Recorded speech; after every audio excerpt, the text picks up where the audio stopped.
Dans le livre de Deutéronome, chapitre 28, Deutéronome 28, vous connaissez tous ces écritures.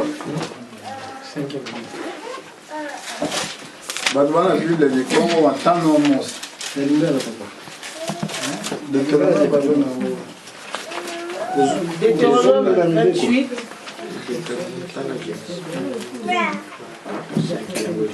Chapitre 28. 28.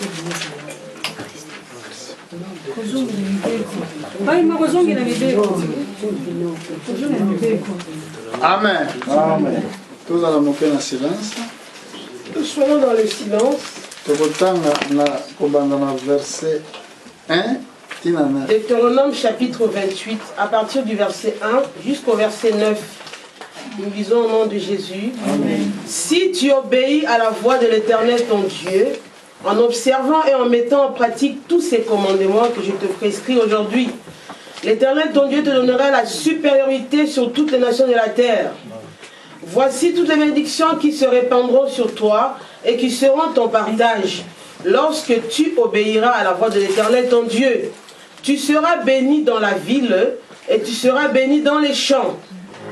Le fruit de tes entrailles et le fruit de ton sol, le fruit de tes troupeaux, les portées de ton gros et de ton menu bétail, toutes ces choses seront bénies. Ta corbeille et ta huche seront bénies. Tu seras béni à ton arrivée et tu seras béni à ton départ. L'Éternel te donnera la victoire sur tes ennemis qui s'élèveront contre toi. Ils sortiront contre toi par un seul chemin et ils s'enfuiront devant toi par 7 chemins. L'Éternel ordonnera à la bénédiction d'être avec toi dans tes greniers et dans toutes tes entreprises. Il te bénira dans le pays que l'Éternel ton Dieu t'en donne. Tu seras pour l'Éternel un peuple saint, comme il te l'a juré, lorsque tu observeras les commandements de l'Éternel ton Dieu et que tu marcheras dans ses voies. Amen. Amen. Asseyons-nous. Que Dieu vous bénisse tous.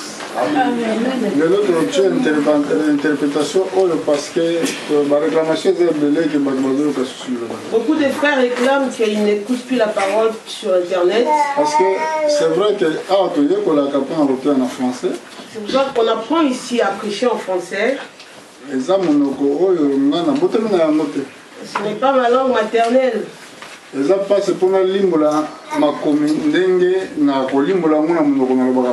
n'arrive pas à bien interpréter la parole vraiment dans une bonne langue. Amen. Amen. Satan a salaki vraiment.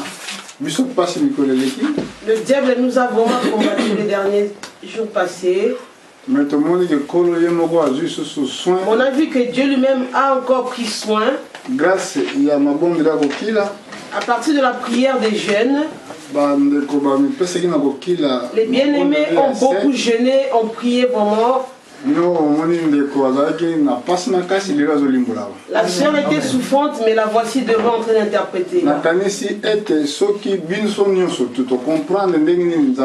Je pense que si chacun comprend comment Dieu travaille, tout problème qui peut intervenir dans ta vie, Dieu a un seul moyen qu'il travaille. Je te demande d'abord vraiment de croire en sa parole et d'attendre que lui travaille, parce que lui ne travaille pas directement complètement. Il donne d'abord la promesse pour que tu crois à la promesse. Parce que quand on dit croire, mais c'est une promesse au départ. Alléluia. Amen. On dit crois que je te donnerai de l'argent, mais crois d'abord à la promesse que tu auras de l'argent. À partir de la promesse, quand on croit à la promesse, là voilà nous avons la foi. C'est comme cela que Dieu exige. Il dit sans la foi, on ne peut pas être agréable à Dieu. Quand nous prions pour les problèmes qui sont tellement dans notre vie compliquée, même si on ne voit pas encore l'accomplissement de la chose, crois seulement que cela va se faire. Amen. Amen. Dans Deutéronome 28, on a vu ici le peuple Israël sorti de l'Égypte. Ils marchaient dans le désert. Dans le désert, ils n'avaient aucune maison, aucune ressource. Mais Dieu leur avait dit ceci. Chapitre 1, verset 1. Verset 1, Deutéronome 28. Si tu obéis à la voix de l'Éternel ton Dieu, il demande d'obéir à sa voix et de mettre en pratique tout ce qu'il te demande. Beaucoup écoutent la parole de Dieu mais n'arrivent pas à la mettre en pratique. Arrivé ici, ils disent que tout ce que j'ai écouté, je la mettrai vraiment en pratique. Déjà sur la route, il y a le diable qui l'attendait déjà pour la confronter. La parole n'a pas trouvé la place. Là-dessus, Dieu n'accomplira jamais sa parole dans ta vie. Écoute comme il dit ceci. Si tu écoutes attentivement et tu mets en pratique, maintenant Dieu lui-même te donnera la supériorité devant toutes les nations de la terre. Ce n'est pas que pour Israël cette parole. Parce que Israël, c'est une image de l'église. Dieu a parlé à Abraham, quitte ton pays, je te montrerai un pays, là je ferai de toi une grande nation. C'est une première promesse. Il a rajouté, je te bénirai. Tu seras une source de bénédiction. Une source. C'est-à-dire que c'est le commencement. La source, c'est là où l'eau commence à couler. Fais attention. Comment tu réagis à la parole de Dieu. Il faut que Dieu te donne la sagesse de comprendre chaque mot et d'exécuter comme Dieu te le demande. Il a dit ceci. Toutes les nations de la terre seront bénies au travers de toi, Abraham. Frères, sœurs, vous aussi, vous méritez la même promesse. Aucune différence entre Israël et vous. Nous tous, nous sommes les enfants d'Abraham. Dieu a donné la promesse à Abraham. Les nations de la terre, toutes les nations de la terre seront bénies au travers d'Abraham. Pourquoi? C'est Abraham qui connaissait le véritable Dieu. Tous les autres qui sont venus derrière lui, tous les prophètes après Abraham, ils prêchent le Dieu d'Abraham, ils n'ont pas Dieu avec eux. Un autre chemin pour que Dieu bénisse la terre, seulement le Dieu d'Abraham. À cette époque-là, on l'a appelé Dieu Tout-Puissant. On l'a appelé Elohim. Abraham l'a appelé El Shaddai. Mais avant la création, il était Elohim. Au temps d'Abraham, on l'a appelé El Shaddai. Pourquoi El Shaddai? Dieu Tout-Puissant. Alléluia. Amen. Vous avez suivi? C'est très important. Beaucoup sont venus aujourd'hui. Ils nous amènent beaucoup de noms qui sont hors de Dieu d'Abraham. Avec beaucoup de noms là. Si on veut les connaître, regardez dans les Écritures, dans les enseignements. Ils veulent qu'on croit au Dieu de nos aïeux, au Dieu qui sort du nord, Dieu qui sort là où le soleil se pointe. Le Dieu d'Abraham, il a envoyé Jésus. Alléluia. Amen. Jésus, il est Dieu manifesté en chair. Nous dirons après cela. Nous voulons voir Deutéronome 28. Si tu écoutes attentivement, tu mets tout en pratique, Dieu t'élèvera. Alléluia. La main est tellement froide. La parole là, c'est pour toi vraiment. Si la parole là est pour toi, moi si on me dit ceci, si tu crois, je t'élèverai. Seulement crois. Oui. Tout ce que je te dis là, tu les mets en pratique. Tu vas me lever. On te donne l'argent aux musiciens pour qu'on puisse chanter pour eux, qu'on chante leur nom. Je te donnerai un peu d'argent. Maudit soit l'homme qui se confie dans l'homme. Toi, enfant de Dieu, si tu crois, Dieu va t'élever. Parmi toutes les nations de la terre, tout le monde te connaîtra. Pas pour l'orgueil, parce que tu as la parole de Dieu en toi.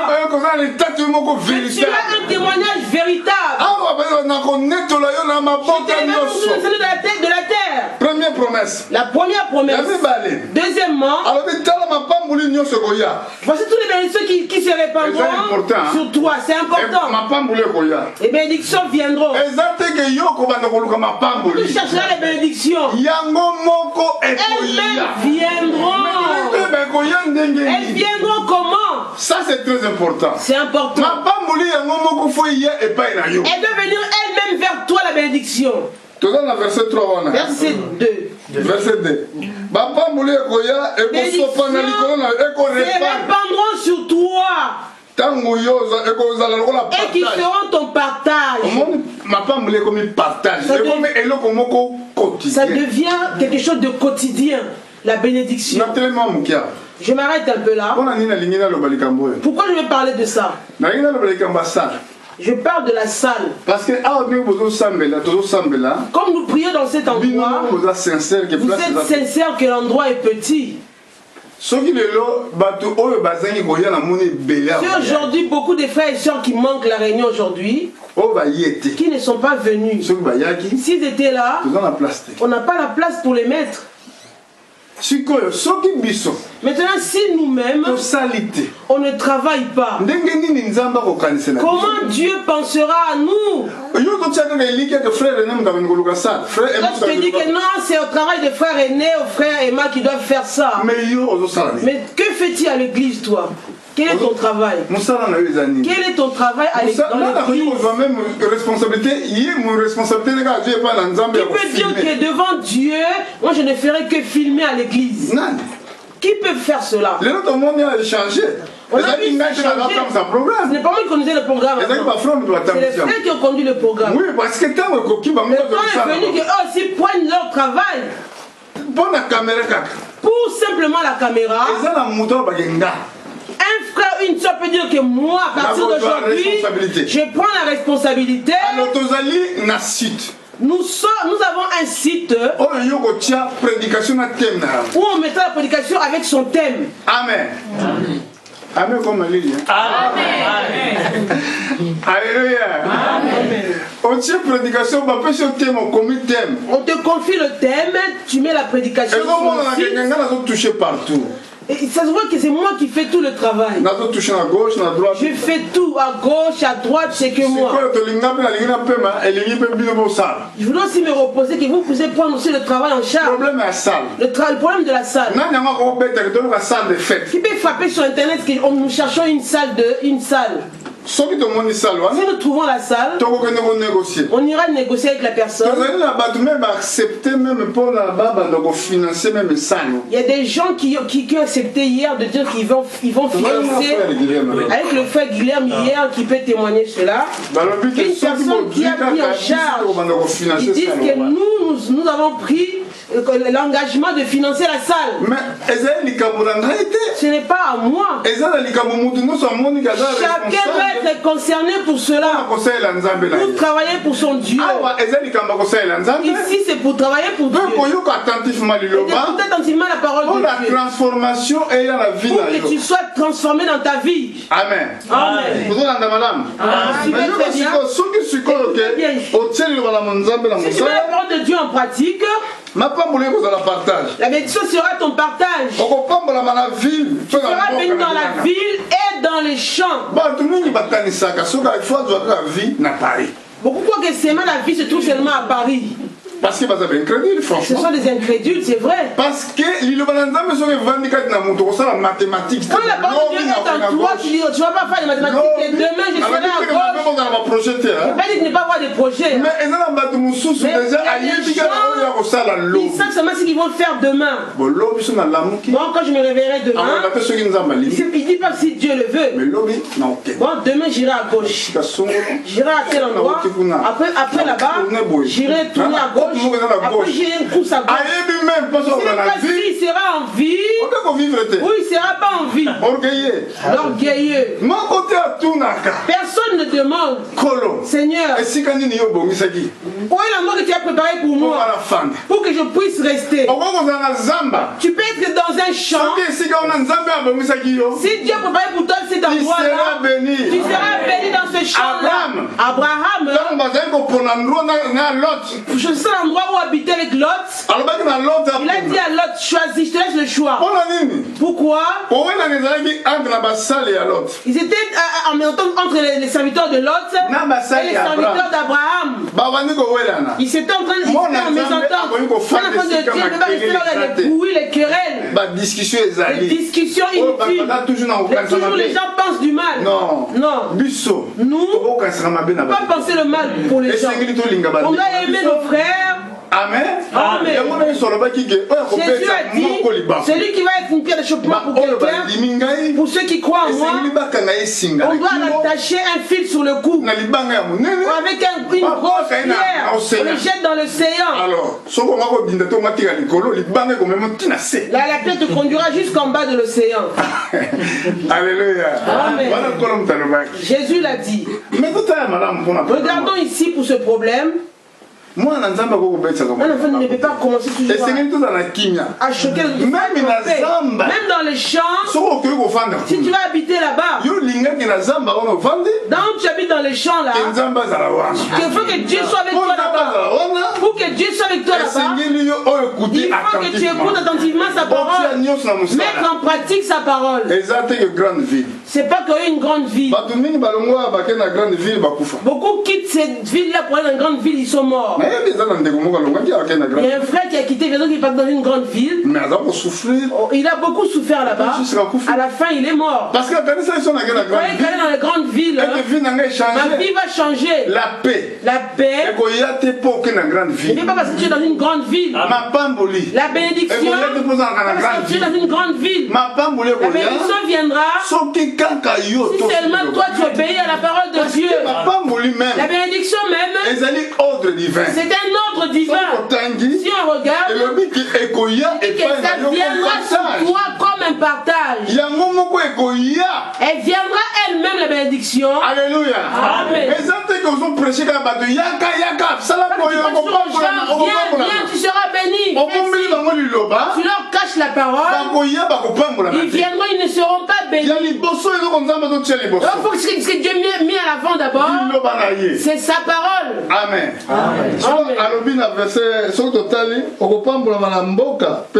Au verset 3, tu seras béni dans la ville, tu seras béni dans les champs. Le fruit de tes entrailles, tes enfants. Amen. Amen.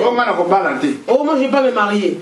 Bon, les prêtres ne se marient pas. Comment la parole aura l'accomplissement dans leur vie? Tu as été béni à la fruit de tes entrailles. Je ne vais pas me marier, il n'y a pas d'enfant. Tu es contre la parole de Dieu. Alors que Dieu a vu ce qui n'est pas bon, que l'homme soit seul. Pourquoi tu te maries pas? Oh, j'ai suivi Paul. Qui a connu la vie de Paul avant de connaître Jésus, il avait une femme. Il avait une femme. S'il n'avait pas de femme, il n'allait pas conseiller ces choses-là pour le mariage. Tu n'as pas connu la femme. Vous comprenez cela? Alléluia. Amen. Mais moi c'est un monsieur à tomber qui a gagné. Des fois la femme s'énerve quand il s'en va. Mais à ce peu de côté quand il a voulu rester comme ça, servir son Dieu Paul. Parce qu'il avait déjà une mission. Mais ça ne nous empêche pas que tu te maries. Moi je vais rester comme ça, avoir un chien, ça me suffit. Mais non, ça va Il n'y a pas dit que tu peux prendre un chien. Donc ils sont mariés avec un chien, ils ont fait mariage avec un chien. Ils ont fait mariage avec un arbre.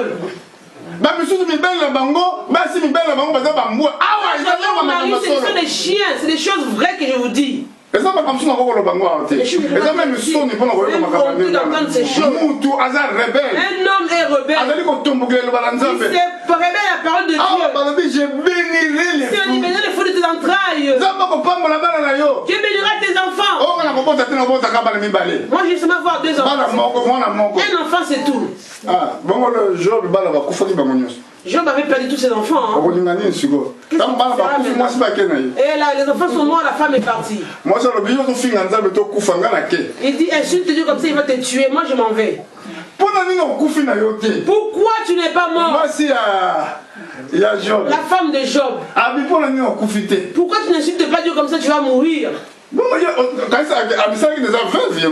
Elle s'est fait veuve. Elle a dit, Job, insulte Dieu. Comme ça tu vas mourir. Je serai bien. Je vais recommencer ma vie. Comme toi tu as voté des choses comme ça. En plus tu sens mauvais, tu es pourri. Moi je suis dérangé. La femme a dit, tu parles comme un insensé. Devant Dieu, toujours les bonnes choses. On ne peut pas faire des bonnes choses. Quand tu as des bonnes choses, merci Seigneur. Merci Seigneur. Quand il est bien dans la santé, merci Seigneur. Merci Seigneur. Notre Dieu est grand. Mais ce jour-là, quand le malheur a frappé, elle a dit, insulte Dieu comme ça tu vas mourir. Job ne l'a pas fait. Elle a dit à partir d'aujourd'hui, reste bien. Moi je rentre chez moi, chez mes parents. La Bible témoigne que Job n'avait plus personne, seulement les chiens pour lécher ses plaies. Quand il venait, il léchait ses plaies. Vous avez vu? Alléluia. Amen. Il est resté fidèle. Même dans cette situation. Même dans la maladie. Après Dieu l'a béni doublement.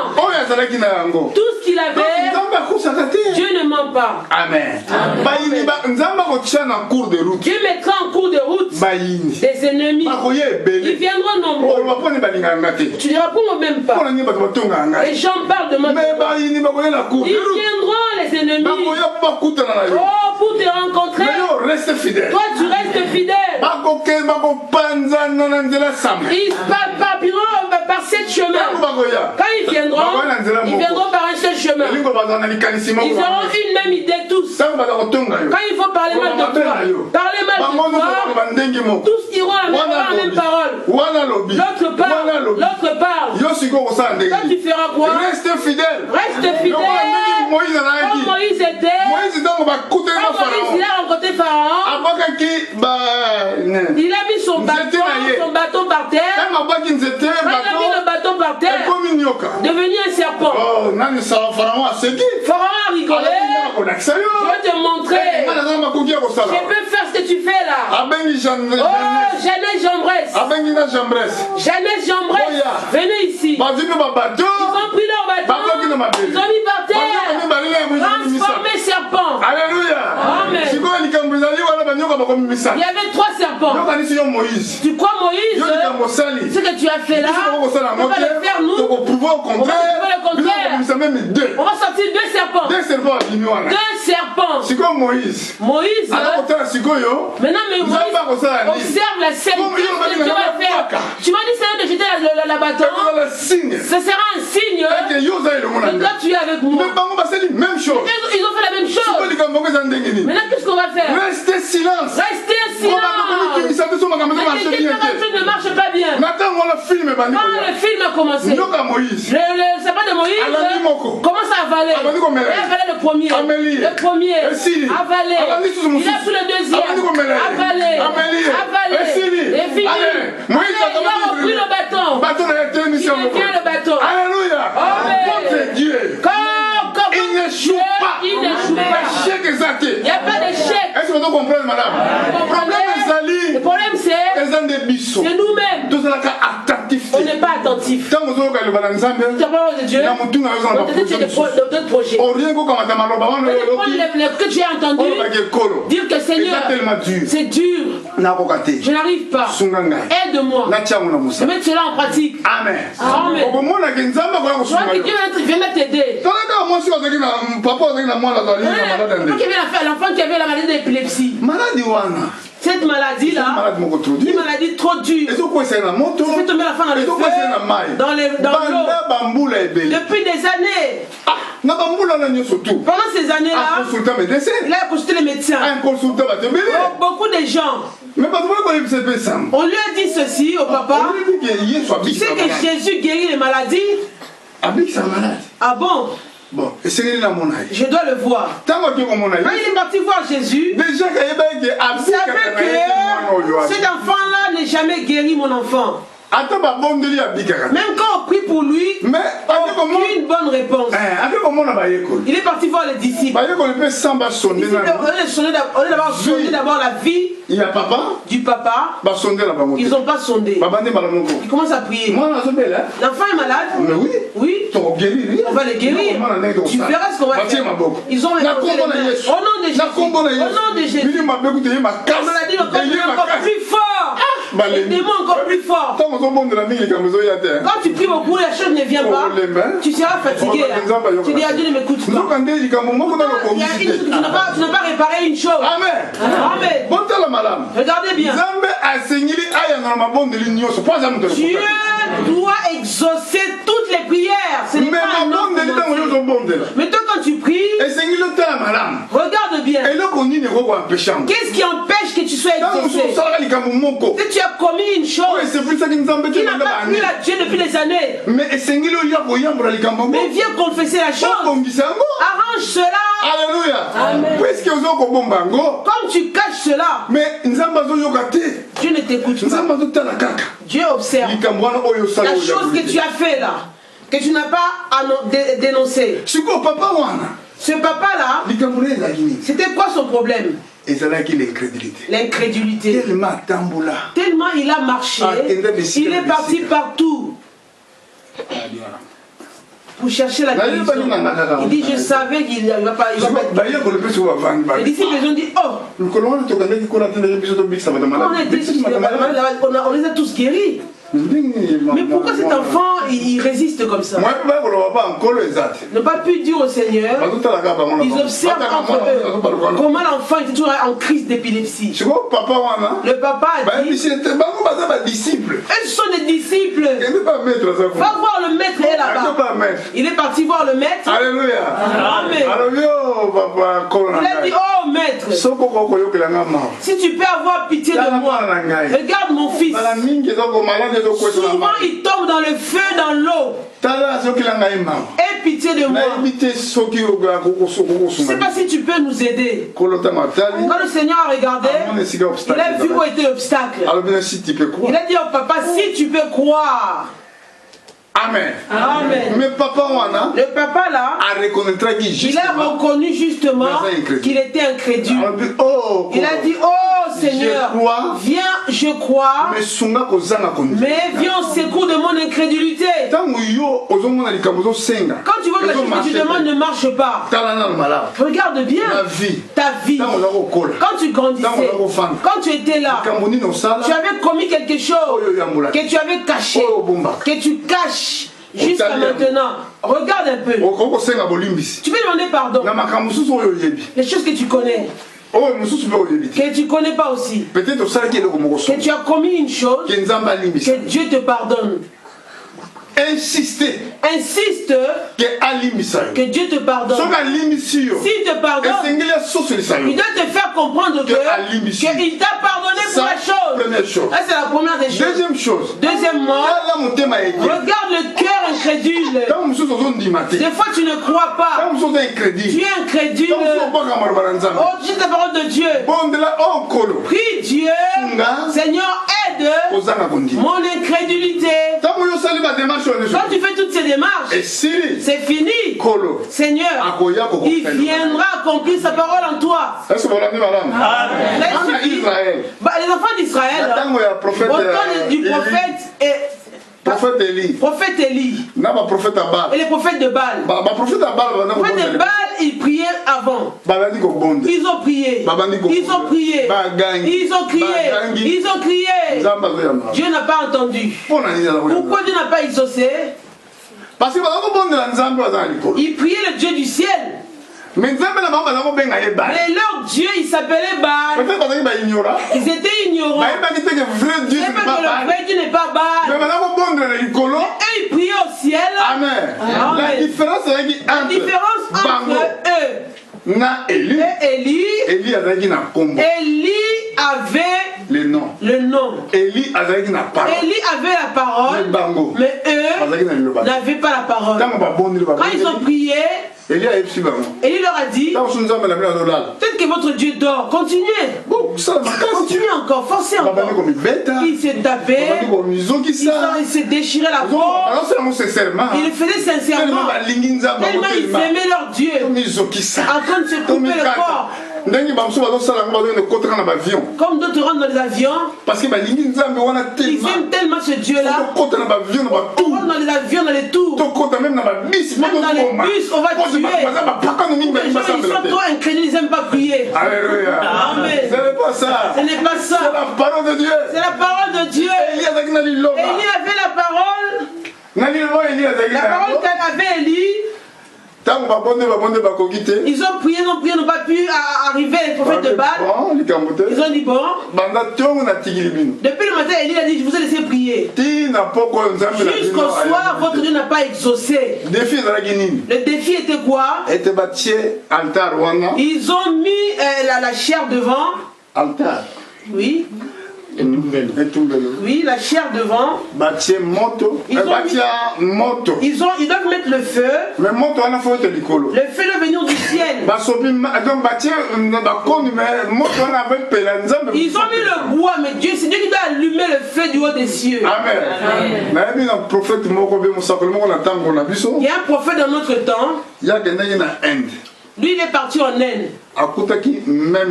Il a trouvé le même défi. Les Indiens prient les vaches. Les créatures, les éléphants, ils prient les créatures.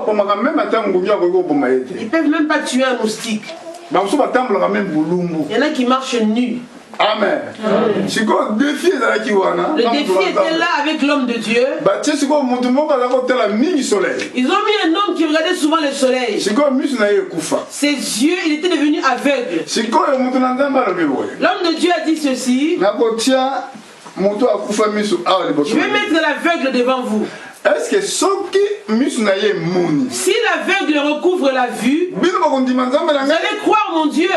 Ils ont dit si l'homme recouvre sa vue, on va devenir chrétien, croire en Dieu. C'était un défi en Inde, à Bombay. Alléluia. Amen. C'était quelque chose de difficile. L'homme de Dieu prêche la parole. Il a prêché. Il a prêché. Maintenant il prie pour l'aveugle. En priant pour l'aveugle, l'aveugle a recouvert la vue. L'aveugle a pu voir. Tout Inde. Les policiers. Ils voulaient s'agenouiller devant lui. Ils voulaient dire que tu as un Dieu, on va l'adorer. Alléluia. Amen. Et comme il y a problème pour la défense physique de l'homme de Dieu. On a un Dieu vivant. Pourquoi tu pries, il n'y a pas de réponse? Est-ce que ce Dieu peut mentir? S'il ne t'écoute pas, c'est que tu n'as pas la parole de Dieu en toi. Si la parole est réellement en toi, il doit t'écouter. Dieu s'en écoute chacun de nous ce matin. Si la parole n'est pas là, qu'est-ce qui a fait que la parole a été ôtée de toi? Qu'est-ce que tu as commis comme problème? Réfléchis bien. Dans ta vie, Apocalypse nous dit ceci. Souviens-toi d'où tu es tombé. Parce que si tu es tombé quelque part, un problème quelconque, il ne faut pas que tu viennes ici. Sois seulement sincère. Là où tu es assis. Seigneur, cette vie, cette vie-là, toi tu n'aimes pas ça. Moi j'ai commis cela autrefois. Je l'ai commis par ignorance. Mais tu sais, quand tu as un péché en toi, une chose qui est en toi, qui te condamne, ça pèse dans le cœur. Vous le savez ou pas, tu as commis quelque chose que Dieu n'aime pas. Donc, un fardeau qui pèse en toi. Partout tu marches, même si tu veux ignorer la chose est là. Dieu m'a pardonné, il m'a pardonné. Hein. Notre réveil rend cette confiance. Tu as tellement avorté beaucoup d'enfants. D'autres devaient dire de Dieu que tu as avorté. Tu les as tous tués. Pardonne-moi. Profondément au fond de toi, tu n'es pas entré vraiment en profondeur. Pour comprendre que tu as commis une abomination devant Dieu.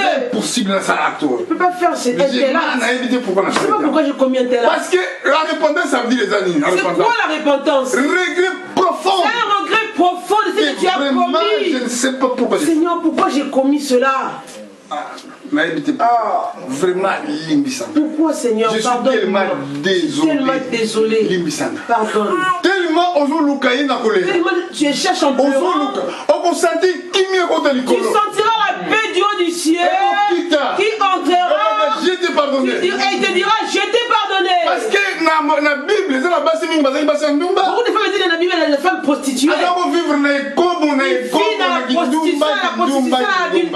Prostitution toute sa vie. Mais une vie qu'elle n'aime pas. Des fois, des choses comme ça dans notre vie, on n'a pas voulu avoir ces choses-là. Mais Dieu a permis que tu as vécu ces choses. Quand tu viens devant le Seigneur, par rapport à la parole de comment ça te parle, tu dis que non, en tout cas je ne suis pas digne. J'ai commis tel acte. Seigneur, je viens. Pardonne-moi. Au fond de toi. Au fond de toi. Tu oublies que tu as même besoin de demander une chose à Dieu. Parce que le problème c'est que c'est quoi? Tu demandes pardon parce que tu veux demander une demande à Dieu. Cherche seulement qu'il te pardonne sans rien demander en plus. Même si tu ne demandes rien, demande d'abord le pardon. Parce que de toute façon, tu demandes quelque chose, mais Dieu sait qu'est-ce que tu as besoin. Toi, il sait ton besoin. Il connaît ton besoin. Mais le problème c'est quoi? Toi d'abord, que tu sois connecté avec Dieu. Demande-lui pardon. J'ai commis tel acte. J'arrive même pas à prier pour ça. Seigneur, pardonne-moi. Parce que si tu es pardonné par Dieu, sache que la guérison est imminente. Quand Dieu a pardonné le paralytique, hein, on l'a fait rentrer par le toit. On n'a pas su que comme Jésus a pardonné cet homme, à travers la foi de cet homme-là, quand il croit la parole, je ne sais pas comment ça s'est passé ce jour-là. D'abord, il est venu en retard. Il ne faut pas que tu viennes en retard à l'église. Venir en retard à l'église, c'est un péché. Beaucoup ne le savent pas. Retard à l'église. C'est normal ça. Ce n'est pas normal. Parce que dans le monde même, quand on travaille, on arrive même avant dans notre poste de travail. Quand tu arrives en retard au travail, chaque fois, tu seras sanctionné. Tu commets un acte qu'on appelle la désobéissance. Tu n'obéis pas. Pareillement de